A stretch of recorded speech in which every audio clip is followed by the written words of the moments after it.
She pleaded for child support, but the billionaire CEO retaliated with a lawsuit. Now, in a stunning turn, he pledged to relinquish $600 million for his twins' custody. Your Honor, a small voice pierced the courtroom's stifling silence, cutting through the tension like a sudden clap of thunder. All eyes turned to the slender, 11-year-old boy who had abruptly risen from his seat. Before you reach a decision, you need to understand something. My sister is dying. And that man, he pointed a trembling finger directly at the impeccably dressed figure seated at the plaintiff's table, is suing my mom instead of helping us. A wave of gasps and murmurs swept through courtroom 7. At the plaintiff's table, the confident facade of Calvin Hayes, billionaire tech CEO, crumbled, replaced by an expression that bordered on shame. Before Judge Winters could restore order, a commotion erupted from the back of the courtroom. A young girl with dark hair crumpled to the floor, her breathing labored and raspy. Lucy, the boy cried, rushing to his twin sister's side. Order. Order in the court. Judge Winters slammed her gavel, but the chaos had already spiraled out of control. Have you ever wondered what it would take for one of the world's most powerful men to realize that some things are beyond the reach of money and intimidation? This is the story of a mother's desperate fight for her children, a father oblivious to his own flesh and blood, and a moment when a man worth billions discovered the true meaning of wealth. If you've ever felt dwarfed by someone with seemingly limitless resources, this story will resonate deep within your soul. Hit that like button if you believe parenthood is about more than just sharing DNA. I'm Mr. Rich, and today I'm sharing the extraordinary tale of how a dying child changed the heart of a billionaire who never wanted to be a father. The day that irrevocably altered Calvin Hayes's meticulously structured life began as any other. Standing in his penthouse, surveying the glittering cityscape of Westbrook City, he reviewed the quarterly projections for Meridian Ventures, the tech empire he had painstakingly built from the ground up into a $3.8 billion behemoth. At 42, Calvin possessed everything he had ever coveted: power, respect, and absolute control over his domain. Then, a discreet knock on his office door shattered the illusion of perfection. Mr. Hayes, this just arrived by courier. It's marked urgent and confidential. Grace, his ever-efficient assistant, announced. Calvin barely glanced up as he accepted the envelope. Thank you, Grace. Once alone, he sliced open the envelope with his platinum letter opener, anticipating another acquisition proposal, or perhaps a legal matter concerning one of Meridian's numerous subsidiaries. Instead, he found himself staring at a DNA test result and a letter from a law firm he'd never encountered. This is impossible, he muttered, rereading the letter, then a third time, as if the repetition would somehow alter its contents. The letter asserted that twins, a boy and a girl, born to Emma Sinclair 11 years prior, were his biological children. Emma was requesting child support, having single-handedly raised them for over a decade. Attached were the DNA test results, the scientific evidence irrefutable. A hazy memory flickered in Calvin's mind. Emma, a brilliant programmer he had hired during Meridian's nascent stages. They had shared a brief, intense relationship before he had terminated it, citing the relentless demands of the company. 6 months later, she had resigned. He hadn't given her a second thought since. Now, she had resurfaced, disrupting the precise order of his existence with the revelation of 2 children he never knew existed. This is absurd, he muttered, reaching for his phone. Grace, he barked when his assistant answered. Get Anderson on the line now. Benjamin Anderson, Calvin's attorney for 15 years, listened with practiced patience as Calvin raged about extortion and opportunism. She waited 11 years, Anderson.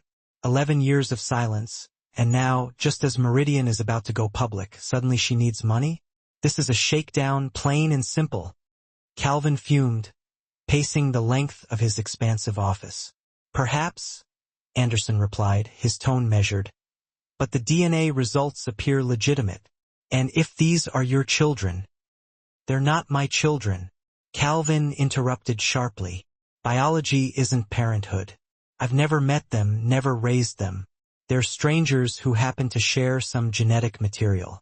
Nevertheless, Anderson continued unfazed, the court will likely order support payments, significant ones, given your net worth. Calvin halted his pacing, his expression hardening into the steely gaze that had made venture capitalists and competitors alike cower. I'm not paying a cent until I know exactly what's happening here. Find out everything about Emma Sinclair and these supposed children, and prepare a countersuit for fraud and defamation. Anderson cautioned that such an aggressive approach could backfire spectacularly. If these are your children, just do it, Calvin snapped, ending the call. Alone in his office, Calvin poured himself 3 fingers of 30-year-old scotch, welcoming the familiar burn as it slid down his throat. The timing couldn't be worse. Meridian's IPO was 8 weeks away, poised to be the largest tech offering of the year. The last thing he needed was a messy paternity scandal. He took a long swallow. Whatever game Emma Sinclair was playing, she had chosen the wrong opponent. No one backed Calvin Hayes into a corner. No one. If you're shocked by a father who would sue a mother asking for child support, hit that like button right now. And if you believe that wealth comes with responsibility, not just privilege, subscribe to my channel for more stories about what happens when power meets humanity. Across town, in a modest 3-bedroom house nestled in the quiet suburbs of Westbrook, Emma Sinclair sat at her kitchen table, patiently reviewing homework with her son while her daughter practiced piano in the adjacent room. Their home vibrated with the comforting rhythm of everyday family life, a stark contrast to the explosive letter she had mailed 2 weeks earlier. "Mom, I don't get this problem," Oliver complained, pushing his math worksheet toward her. Emma tucked a stray strand of auburn hair behind her ear and leaned closer. "Let's break it down step by step," she said, her voice carrying the patient cadence developed through years of single parenting, as she skillfully guided Oliver through the intricate equation. Despite her outward focus, her mind drifted to Calvin's likely reaction to her letter. Anger, certainly. Disbelief, probably. The man she had known 11 years ago had been undeniably brilliant but also coldly pragmatic, viewing emotions as inefficiencies to be eliminated. She seriously doubted parenthood had ever been part of his meticulously crafted 5-year plan. It certainly hadn't been in hers either. Discovering she was pregnant after their brief relationship had been terrifying. When early ultrasounds revealed twins, that fear had doubled. She briefly considered telling Calvin, but ultimately decided against it. His dismissive attitude when ending their relationship had made it unequivocally clear where she, and by extension any children, would rank in his priorities. Nowhere. Instead, she had resigned from Meridian, moved closer to her parents, and painstakingly built a life centered around her children. She had established a modest but successful consulting business that allowed her to work primarily from home, creating the stability Oliver and Lucy desperately needed. For 11 years, that had been enough. Until Lucy's devastating diagnosis changed everything. The piano music abruptly stopped, followed by a violent fit of coughing. Emma was on her feet instantly, rushing to the living room where Lucy sat hunched over the keyboard, her thin shoulders racked with each ragged breath. "Easy, sweetheart," Emma soothed, gently rubbing circles on her daughter's back while reaching for the ever-present inhaler on the side table. "Slow breaths." Lucy nodded weakly, her face pale beneath a dusting of freckles as she fumbled with the inhaler. The coughing gradually subsided, but the ominous wheeze in her breathing remained. "Better?" Emma asked, brushing dark hair from her daughter's forehead. "A little," Lucy managed, her voice raspy. "Can I keep practicing? I've almost got this piece perfect." Emma hesitated. Lucy's unwavering determination was both her greatest strength and her most heartbreaking vulnerability. 10 more minutes, she compromised. Then rest before dinner. Returning to the kitchen, Emma found Oliver staring at her. His amber eyes, so strikingly like his father's, filled with a seriousness far beyond his 11 years. "Is Lucy getting worse?" he asked quietly.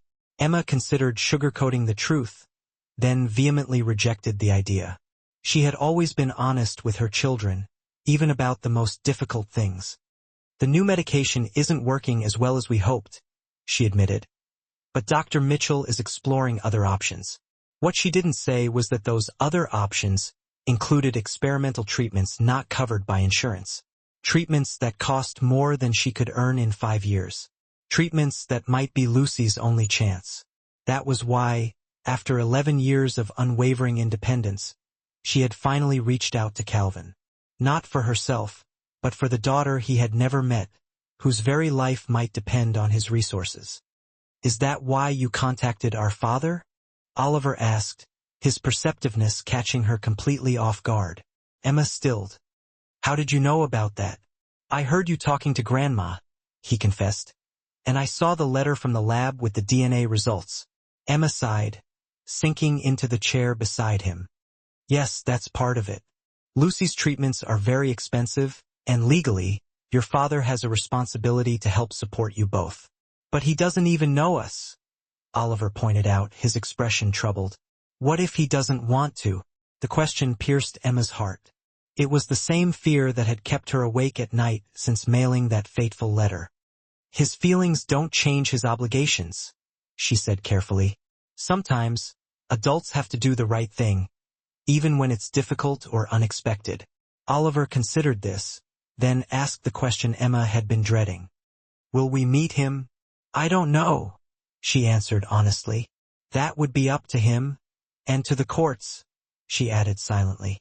Because despite her fragile hope for an amicable resolution, Emma knew Calvin Hayes well enough to anticipate his response. He wouldn't simply write a check and walk away. Not when he felt cornered.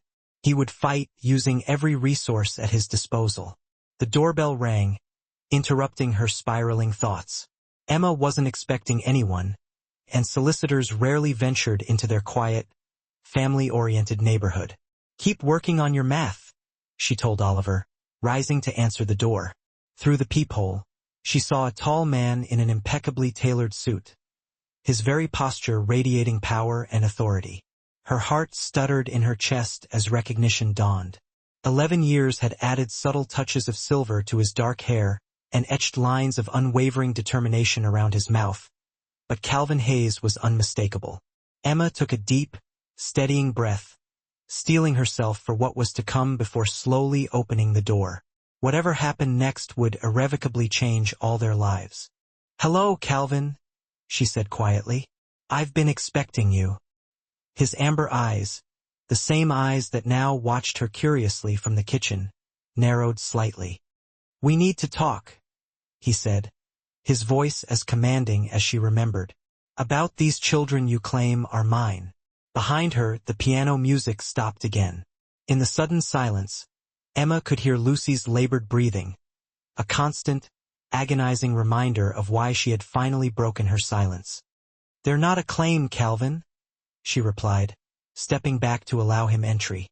"They're children, and yes, we have a great deal to discuss." As he crossed the threshold, Emma caught a fleeting glimpse of uncertainty beneath his carefully controlled expression.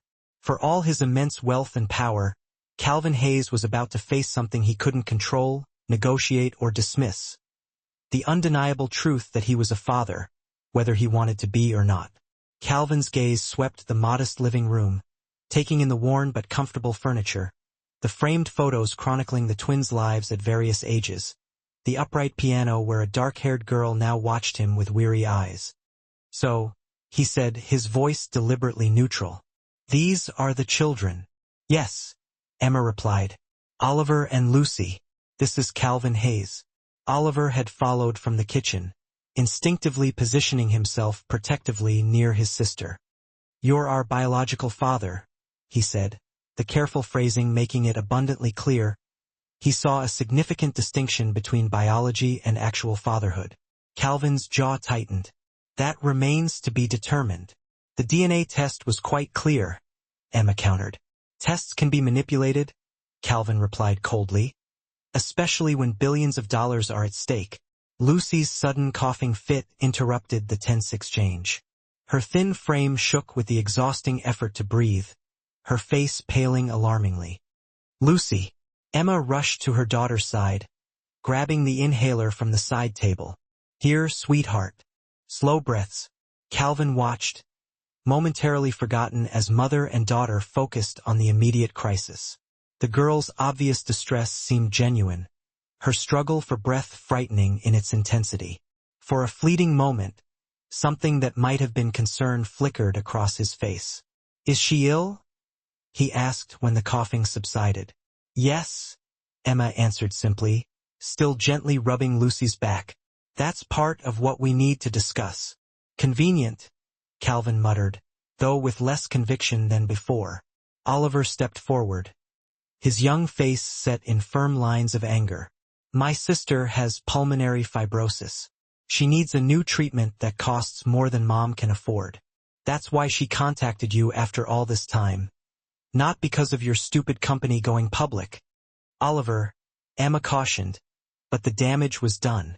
Calvin's expression hardened once more. "I see you've coached them well." "I haven't coached anyone," Emma replied, her patience wearing thin. "Oliver is simply stating facts. Lucy was diagnosed 8 months ago. The standard treatments aren't working. There's an experimental therapy that shows promise, but it's not covered by insurance." "And you expect me to pay for it?" Calvin concluded. "I expect you to support your children," Emma corrected. "As any father would."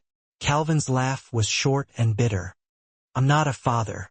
I'm a DNA donor who wasn't informed of these children's existence until you needed money. That was your choice." "That was my choice," Emma acknowledged. "One I made based on how you treated me when our relationship ended. You made it very clear that I was an inconvenience, a distraction from your precious company. I didn't think you'd want children complicating your 5-year plan." A flash of something, perhaps guilt, crossed Calvin's face before he swiftly masked it. "You should have told me." "Perhaps," Emma conceded. "But that's in the past. What matters now is Lucy's health and your legal obligation to support both children." Calvin straightened, his business persona sliding back into place. "My attorney will be in touch. I'll need independent verification of everything. The DNA, her medical condition, your financial situation. Until then, I'm not agreeing to anything." "That's your right," Emma said calmly. "But time isn't on Lucy's side." Calvin's gaze shifted to the twins. Oliver glared back defiantly, while Lucy watched him with an expression that held curiosity rather than hostility. The resemblance between them and himself was subtle but undeniable.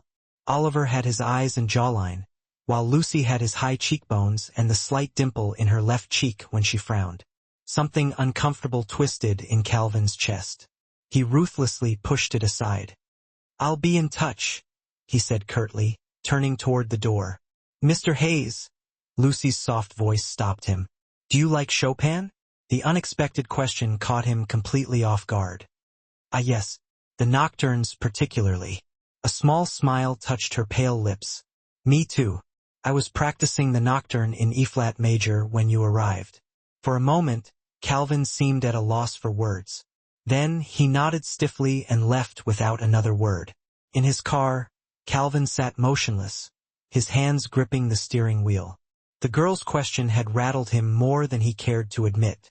His mother had played Chopin, had taught him to appreciate the complex emotions in those pieces before cancer took her when he was just 14. He shook his head sharply, dispelling the unwelcome memory.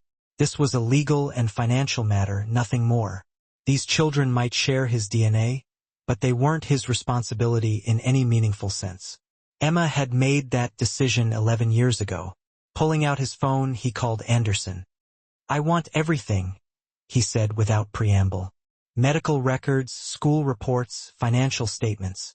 Everything about Emma Sinclair and those children, and I want it yesterday." "Already on it," Anderson replied. "But Calvin, if the girl is genuinely ill—" "Just do your job," Calvin interrupted. "I'm not being manipulated by a convenient medical crisis."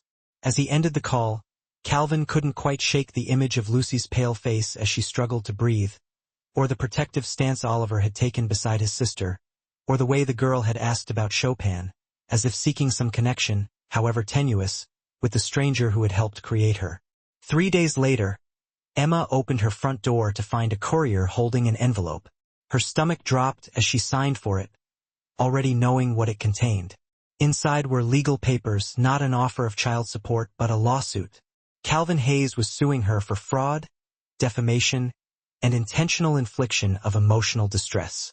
He was demanding a court-supervised DNA test and seeking damages for what his legal team called a transparent attempt to extort money from a successful businessman on the eve of his company's public offering. Emma sank onto the couch, the papers trembling in her hands. She had expected resistance, perhaps even anger, but not this level of calculated aggression. Calvin wasn't just refusing to help. He was actively attacking her. "Mom!" Oliver appeared in the doorway, immediately sensing her distress. "What's wrong?" Emma quickly composed herself. "Just some complicated grown-up stuff, honey. Nothing for you to worry about." But Oliver wasn't fooled. "It's him, isn't it? He's not going to help Lucy." "It's complicated," Emma hedged.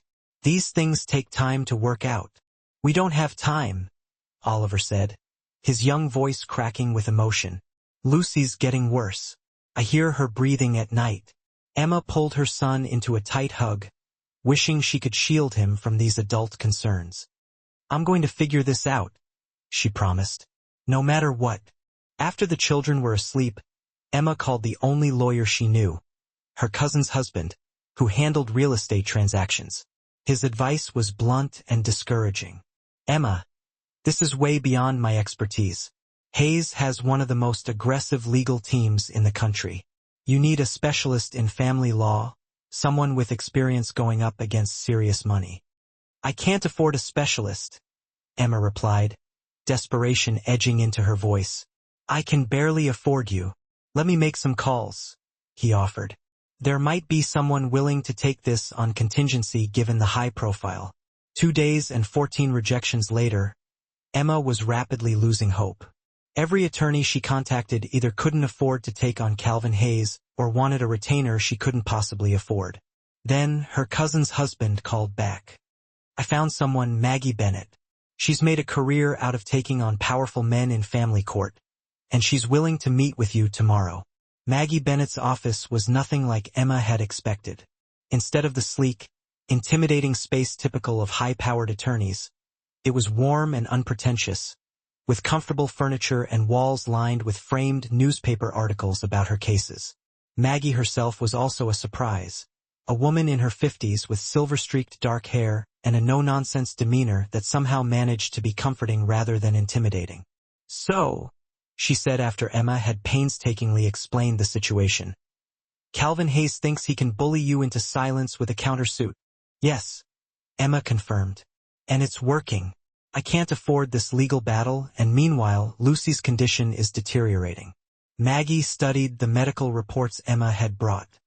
"Pulmonary fibrosis is serious, and this experimental treatment, it's her best hope?" "According to her specialists, yes, but it costs over $800,000 for the full course, and insurance won't cover experimental procedures." "And Hayes can afford that without blinking," Maggie mused.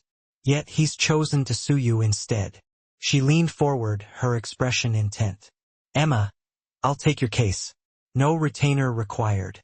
We'll work out payment when Hayes is writing child support checks." "Why would you do that?" Emma asked, hardly daring to hope. "Because 20 years ago, I was you," Maggie replied simply. "Different circumstances, but the same power imbalance. Someone took a chance on me then. I'm paying it forward."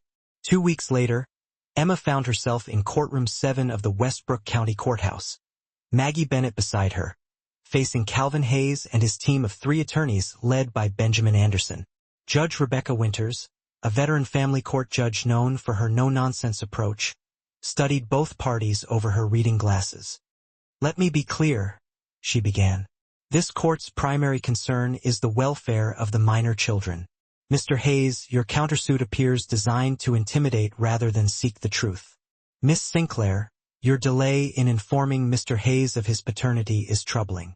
Neither of you has approached this situation with the children's best interests at heart." Calvin's attorney rose smoothly. "Your Honor, my client has legitimate concerns about the timing and motivation behind Miss Sinclair's sudden paternity claim. We're simply seeking verification before any financial obligations are imposed. And that verification requires suing the mother of your client's alleged children for fraud?" Judge Winters asked dryly. Seems excessive. We believe Miss Sinclair is using her daughter's alleged medical condition to extract funds.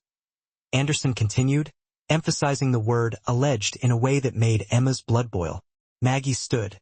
Your Honor, we have extensive medical documentation confirming Lucy's diagnosis and prognosis. We're prepared to submit to any reasonable verification Mr. Hayes requires, including court-supervised DNA testing. What we object to is the deliberate delay tactics while a child's health hangs in the balance. Judge Winters nodded. I'm ordering immediate DNA testing to be completed within 48 hours. I'm also appointing an independent medical expert to review Lucy's condition and treatment options. We'll reconvene in 1 week. And Mr. Hayes, she added, fixing Calvin with a stern look, I'm staying your countersuit pending these results. This court won't be used as a weapon in what should be a straightforward paternity and support matter. As they left the courtroom, reporters swarmed around them. The case had leaked to the press, and billionaire CEO sues mother seeking child support, made for irresistible headlines. Calvin pushed through the crowd, ignoring questions, his face a mask of controlled anger. Emma followed Maggie through a side exit, shielding her face from the cameras.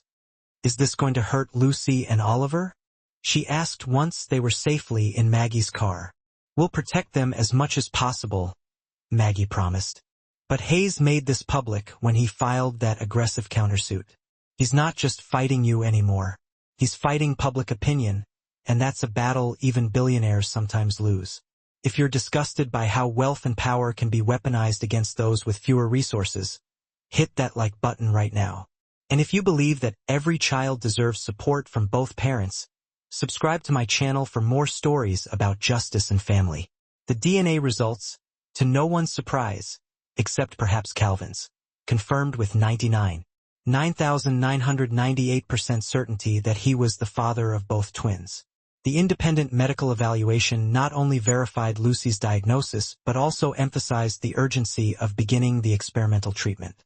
Yet Calvin's legal team continued to fight, now arguing that while paternity was established, Emma's failure to inform him of the children's existence constituted parental alienation that should limit any financial obligations.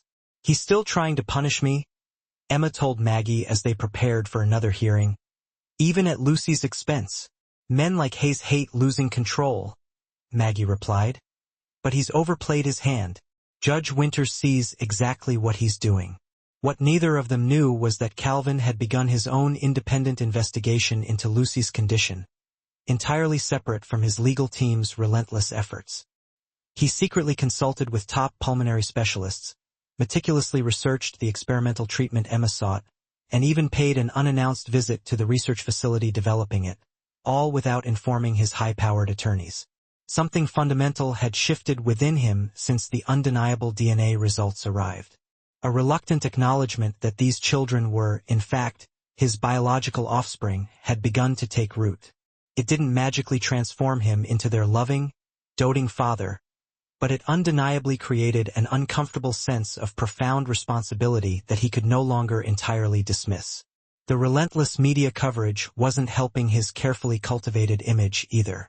Public opinion had turned decisively against him, fueling viral social media campaigns calling for boycotts of Meridian products.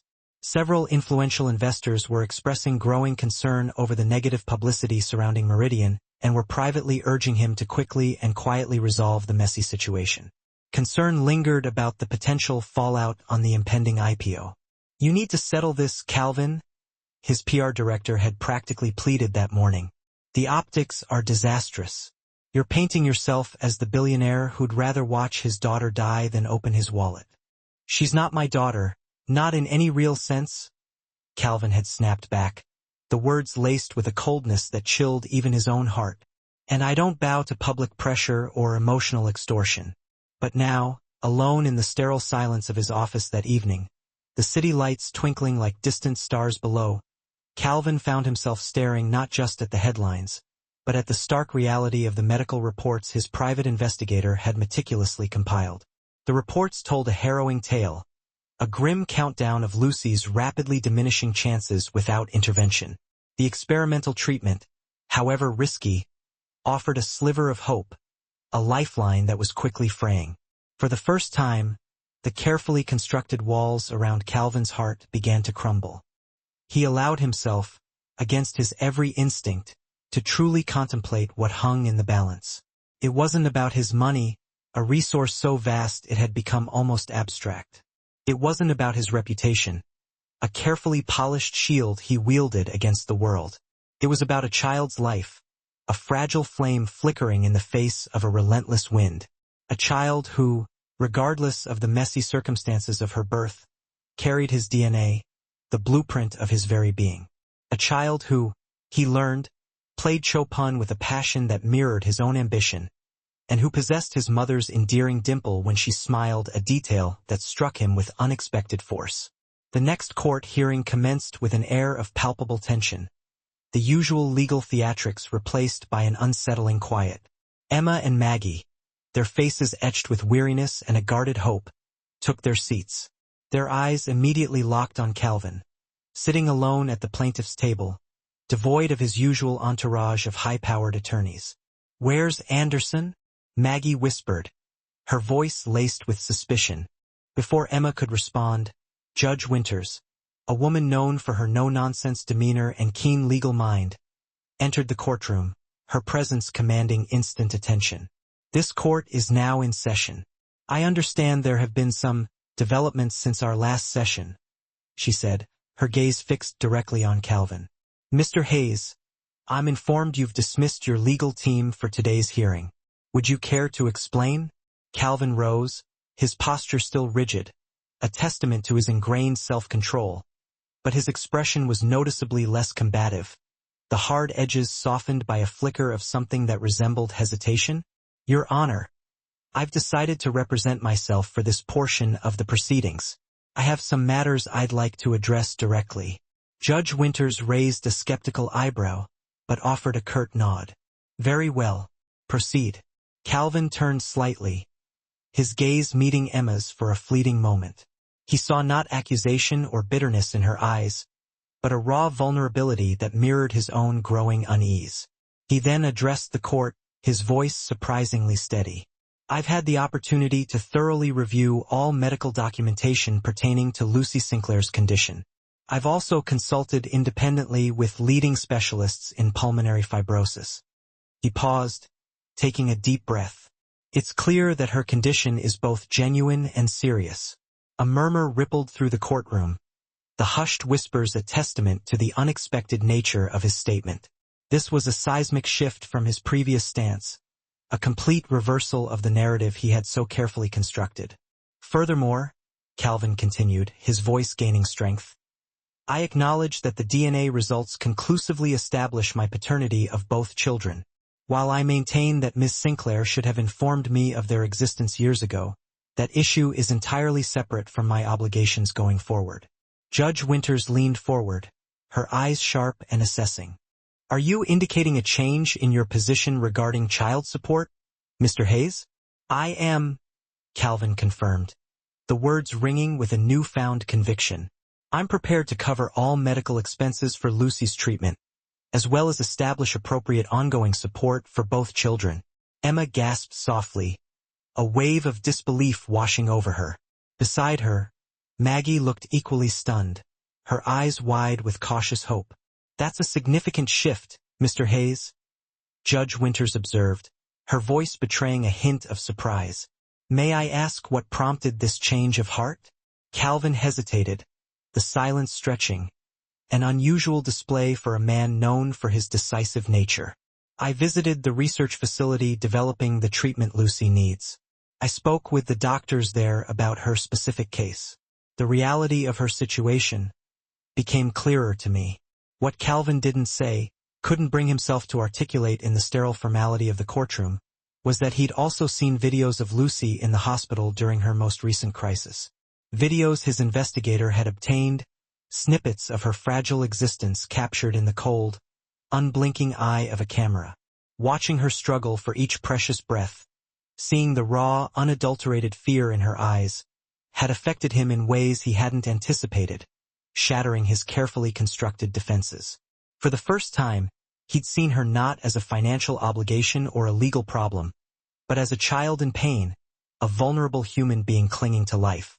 A child who, by the accident of biology, was his responsibility. "I see," Judge Winters said, her tone carefully neutral. "And the counterclaim against Ms. Sinclair?" "I'm withdrawing it," Calvin replied without hesitation. "It no longer serves any purpose." Judge Winters nodded approvingly. "Ms. Mennett, does your client find these terms acceptable?" Maggie glanced at Emma, who nodded, tears of relief silently streaming down her face. "Yes, Your Honor, though we would request that the support arrangements be formalized immediately, given Lucy's urgent medical needs." "Of course," Judge Winters agreed. "We'll work out the details today. But first," she looked between Calvin and Emma, her expression thoughtful, "there's the matter of custody and visitation. Have you discussed this aspect?" An uncomfortable silence descended upon the courtroom, thick with unspoken anxieties and uncertainties. In truth, neither Calvin nor Emma had dared to venture beyond the immediate financial and medical concerns, the sheer weight of Lucy's illness overshadowing everything else. "No, Your Honor," Emma finally answered, her voice barely a whisper. "We haven't addressed that yet." "Then perhaps you should," Judge Winters suggested, her tone firm but laced with compassion. "The court will recess for 30 minutes to allow you to have that conversation. Given the progress we've made today, I'm hopeful you can reach an amicable arrangement." As the judge left the bench, a flurry of activity erupted in the courtroom. Lawyers huddling, reporters scribbling furiously. Emma, feeling lost and overwhelmed, turned to Maggie, her eyes pleading for guidance. "What do I do?" she whispered frantically. "He's never shown any interest in actually being part of their lives." "Talk to him," Maggie advised, her voice calm and reassuring. "His position has clearly shifted. Find out what he wants now." Across the courtroom, Calvin stood alone, a solitary figure amidst the chaos, looking uncharacteristically uncertain, the mask of invincibility momentarily abandoned. After a moment's hesitation, Emma approached him, her heart pounding in her chest. "Thank you," she said simply, her voice filled with genuine gratitude, "for agreeing to the treatment. It will save Lucy's life." Calvin nodded stiffly, avoiding her gaze. "I should have handled this differently from the beginning." "Yes," Emma agreed, not willing to absolve him completely. "You should have, but what matters now is moving forward. The judge wants us to discuss custody and visitation." "I don't know anything about being a father," Calvin said, the admission clearly difficult for him, the words laced with a vulnerability that surprised even him. "I never planned on having children." "Neither did I," Emma replied with a small, weary smile. "But here we are." "The children don't know me," Calvin continued, his voice tinged with anxiety. "Oliver clearly resents me, and Lucy is seriously ill. Visitation seems complicated." "It would be," Emma acknowledged, "but they deserve the chance to know their father, if you're willing to be that for them." Calvin was silent for a long moment, wrestling with his own internal demons, the weight of his past decisions pressing down on him. "I'd like to meet with them properly," he finally said, his voice barely audible. "Not as adversaries across a courtroom, but in a more normal setting. Perhaps after Lucy begins treatment." "I think that could be arranged," Emma said cautiously, her hope tempered by years of disappointment. "But I need to know your intentions, Calvin. These are children with real feelings, not business assets you can acquire and then lose interest in." "I understand that," Calvin replied, a hint of his old sharpness returning, a reminder of the man he once was. Then he sighed, his expression softening slightly, the hard edges replaced by a flicker of genuine sincerity. "I don't know what kind of father I'll be, but I'm willing to try. They deserve that much." When court resumed, they presented Judge Winters with a preliminary agreement, a fragile framework built on tentative trust and a shared desire to do what was best for the children. Calvin would have supervised visitation initially, gradually increasing as the children became more comfortable. All major decisions would be made jointly, with Emma retaining primary physical custody. "This seems reasonable," Judge Winters approved, her eyes scanning the document with meticulous care. I'll expect updates on how these arrangements are working, particularly as Lucy's health improves with treatment. Now, regarding financial support, I've prepared a proposal, Calvin interrupted, handing documents to the court clerk. It covers Lucy's medical expenses in full, plus ongoing support for both children, including education through graduate school if they choose that path. Judge Winters reviewed the figures, her eyebrows rising in surprise. This is extremely generous, Mr. Hayes, well beyond standard guidelines. Then my children, Calvin said simply, the word sounding strange but not entirely wrong on his lips, should benefit from my success. As the hearing concluded, reporters once again swarmed outside the courthouse, their cameras flashing, their microphones thrust forward, eager to capture the latest twist in the unfolding saga. This time, however, Calvin didn't push through them, didn't retreat behind his usual wall of silence. Instead, he stopped and made a brief statement, his voice calm and measured. I've acknowledged my paternity and responsibility for both children. We've reached an agreement that ensures they'll receive all necessary support, including full funding for Lucy's medical treatment. I ask for privacy as our family navigates this new relationship. Our family. The phrase hung in the air, a declaration that resonated far beyond the courthouse steps, a testament to the transformative power of responsibility and the enduring strength of the human spirit. As he walked away, leaving reporters scrambling to update their narratives from billionaire battles child support to tech CEO embraces newfound family, he couldn't help but feel a sense of profound relief, a weight lifted from his shoulders. Asterisk if you believe it's never too late to do the right thing, hit that like button. And if you want to see more stories about redemption and second chances, subscribe to my channel for weekly content that will touch your heart and challenge your perspective. 2 days later, as Emma was helping Lucy pack for her first treatment session at the research facility, a sense of nervous anticipation filling the air, the doorbell rang. Oliver, ever vigilant, answered it, then called out with obvious surprise, "Mom, it's him." Emma found Calvin standing on her doorstep, looking decidedly uncomfortable and holding what appeared to be a gift bag, his usual polished demeanor replaced by an uncharacteristic awkwardness.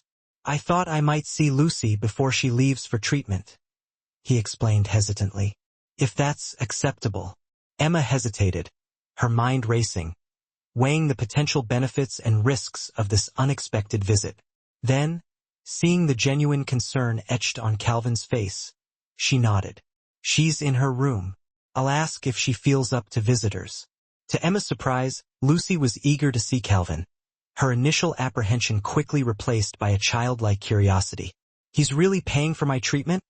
she'd asked when Emma had explained the court outcome, her voice filled with a mixture of disbelief and hope. "Even though he didn't know about us before?" "Yes," Emma had confirmed, her heart swelling with a mixture of gratitude and cautious optimism. "Whatever else happens, he's making sure you get the care you need." Now Lucy sat up in bed, her breathing labored, but her eyes bright with anticipation as Calvin entered her room, his presence filling the small space. "Hello," she said softly, her voice a little breathless. "Mom says you're helping me get better." Calvin nodded, clearly uncomfortable with the open display of gratitude. "The doctors at the research facility are excellent. They're very optimistic about your response to the treatment." "Did you really talk to them about me specifically?" Lucy asked, her gaze unwavering, her eyes searching his for any hint of insincerity. "I did," Calvin confirmed, his voice firm and steady. "I wanted to understand exactly what you're facing and how this treatment works." Lucy studied him with the directness only children can manage, her gaze piercing through his carefully constructed facade. "Why?" she asked, her voice barely a whisper. "You didn't even know us a month ago." Calvin seemed taken aback by the question, his carefully rehearsed answers dissolving in the face of her innocent inquiry. After a moment, he answered with unexpected honesty, his voice tinged with a vulnerability he rarely allowed himself to express. "Because, regardless of the circumstances, I'm responsible for you, and I don't take responsibilities lightly."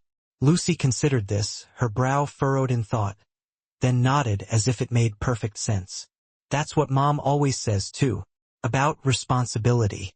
Calvin glanced toward the doorway where Emma stood watching, her expression a mixture of relief and cautious hope. He saw a flicker of something like respect crossing her face, a silent acknowledgement of the shift that was taking place within him.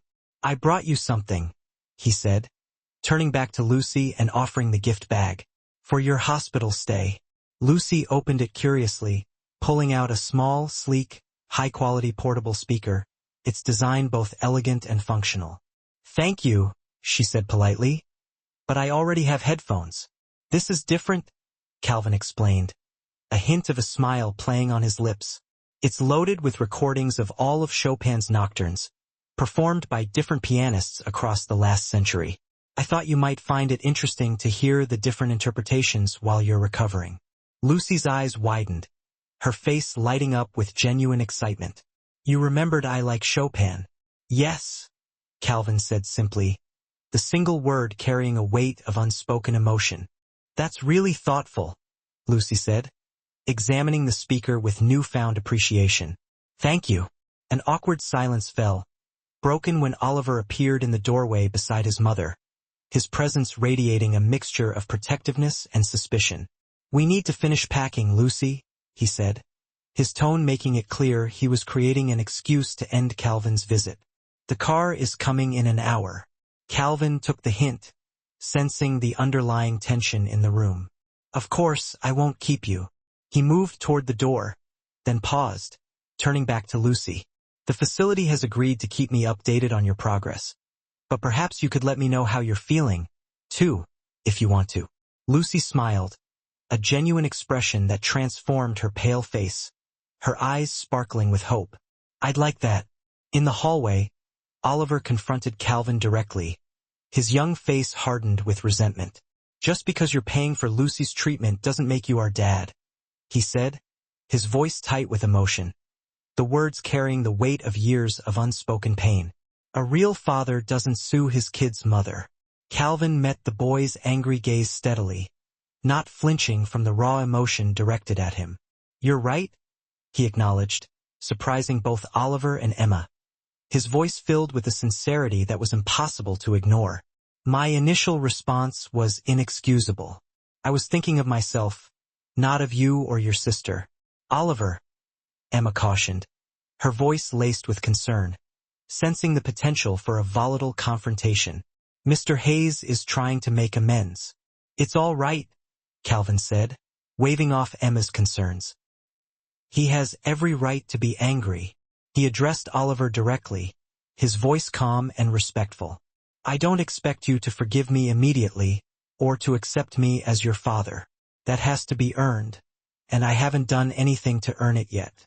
But I'm going to try if you'll give me the chance." Oliver's expression remained suspicious, but some of the hostility faded, replaced by a flicker of cautious curiosity.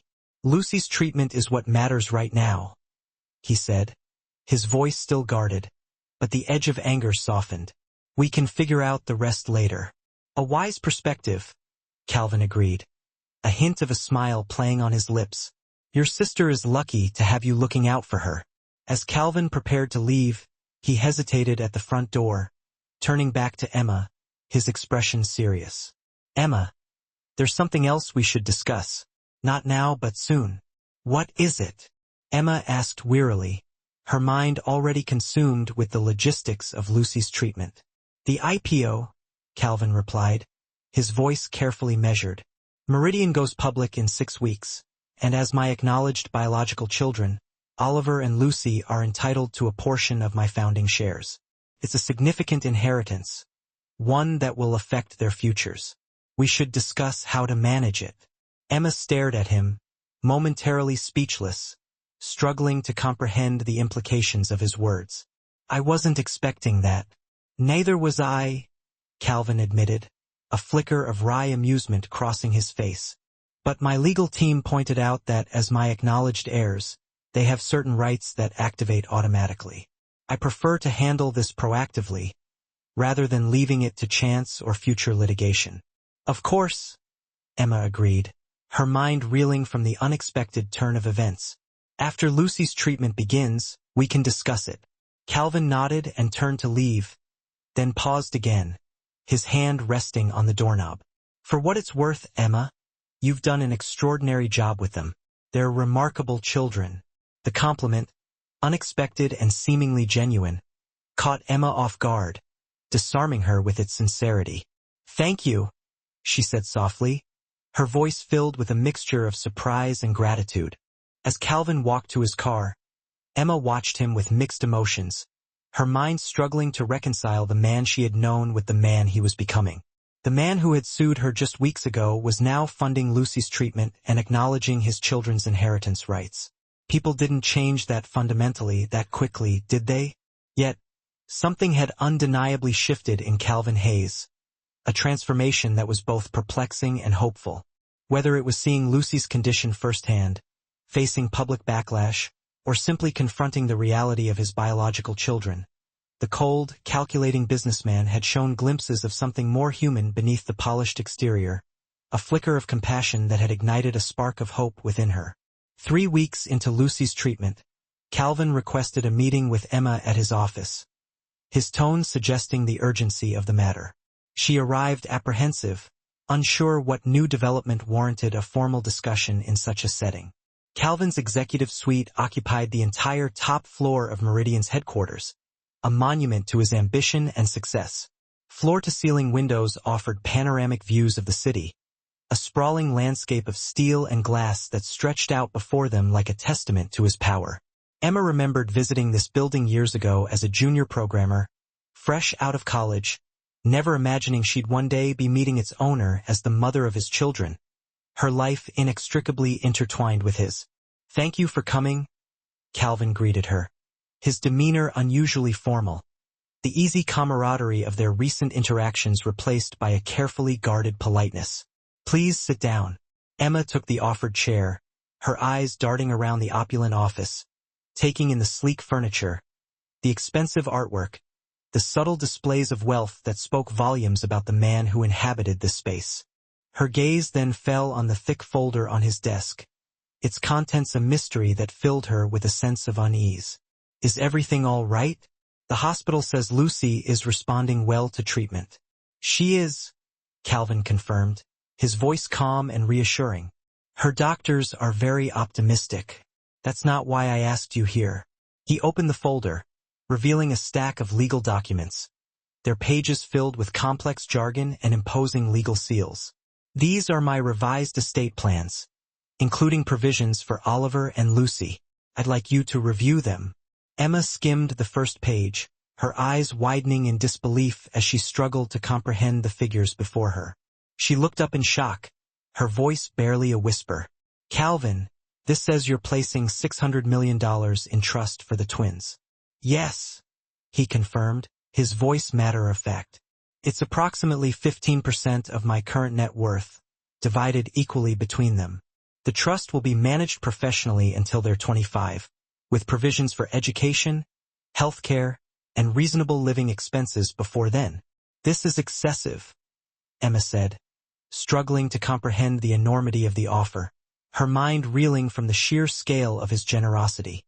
"Child support is one thing, but this isn't about child support," Calvin interrupted, his voice firm and unwavering. "It's about their birthright. As my children, they're entitled to share in what I've built, regardless of the circumstances of their birth or my absence from their early lives." Emma studied him, her eyes searching his for any sign of ulterior motive, trying to understand the driving force behind his sudden change of heart. "What's really going on, Calvin? A month ago, you were suing me to avoid responsibility. Now you're offering the twins a fortune." Calvin was silent for a moment, his gaze fixed on the city skyline outside his window, his expression uncharacteristically vulnerable, the carefully constructed walls around his emotions momentarily crumbling. "When I visited Lucy in the hospital last week, she asked me about my childhood, about my parents. I told her about my mother's death when I was 14, and how my father became consumed with work afterward, how he was physically present, but emotionally absent." He turned away from the window, his gaze meeting Emma's, his eyes filled with a hint of regret. Lucy said something that affected me. She said, "That must have been lonely. Is that why you work so much too?" The perception of this child, who barely knew him, who saw through decades of carefully constructed defenses in minutes, struck him with unexpected force, shattering his carefully constructed image of invincibility.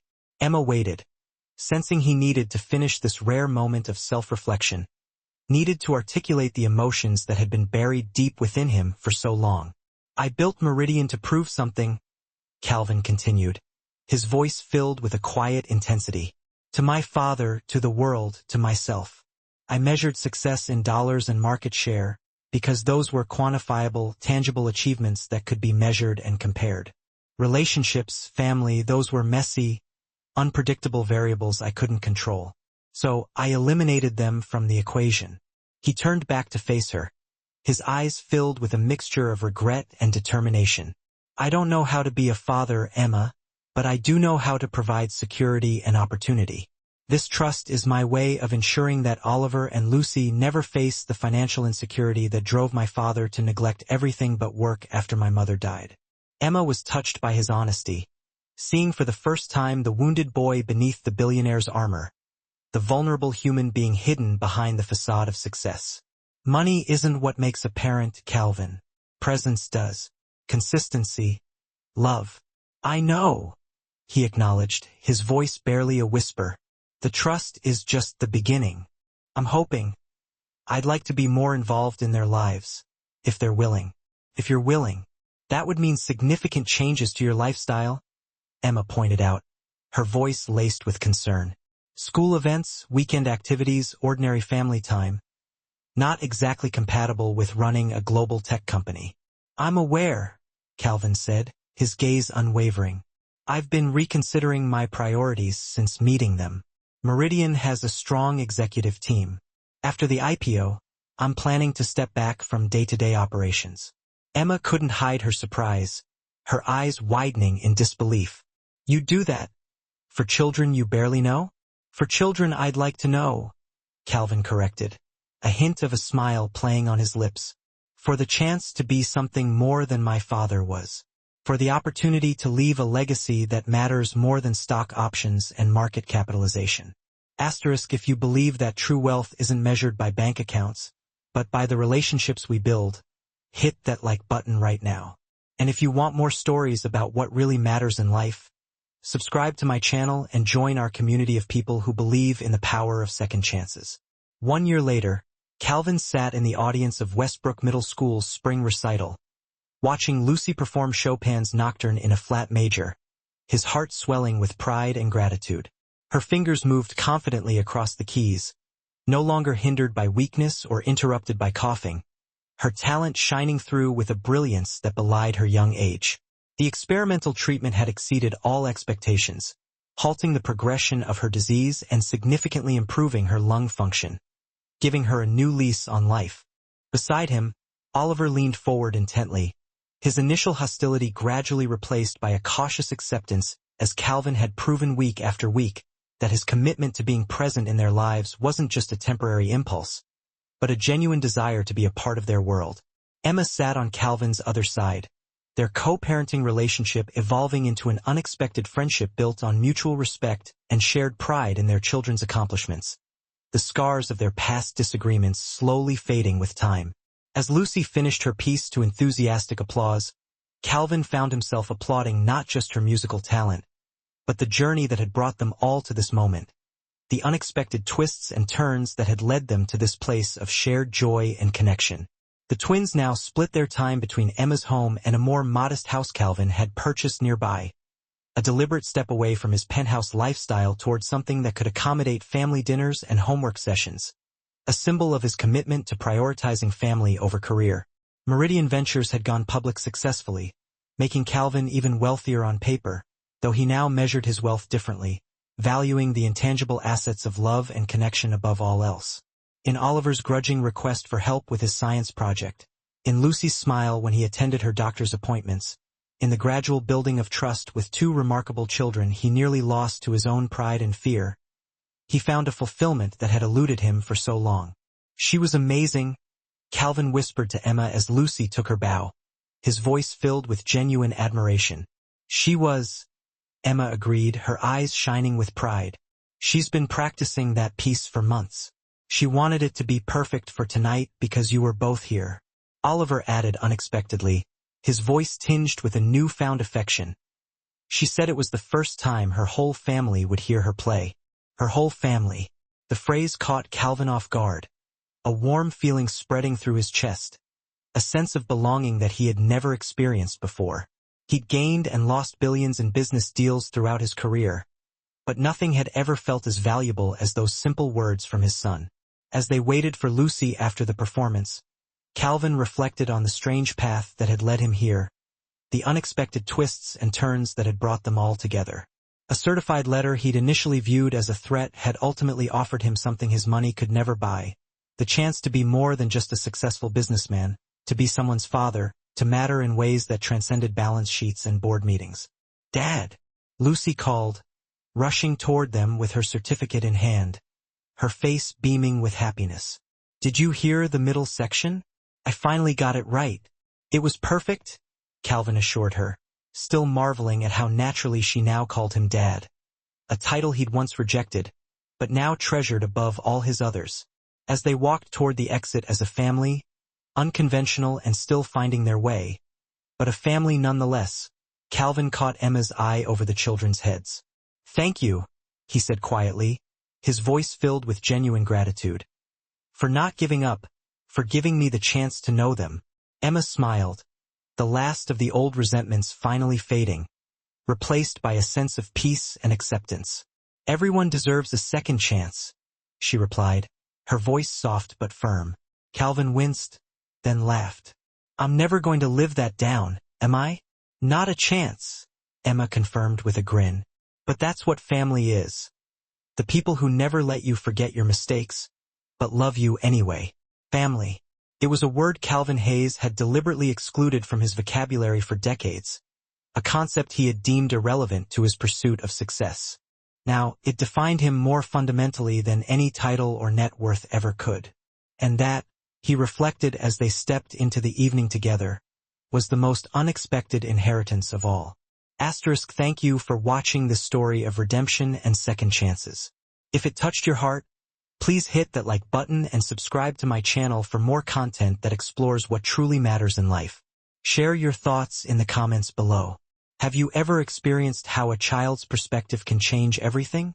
Remember, it's never too late to redefine what success and family mean in your own life.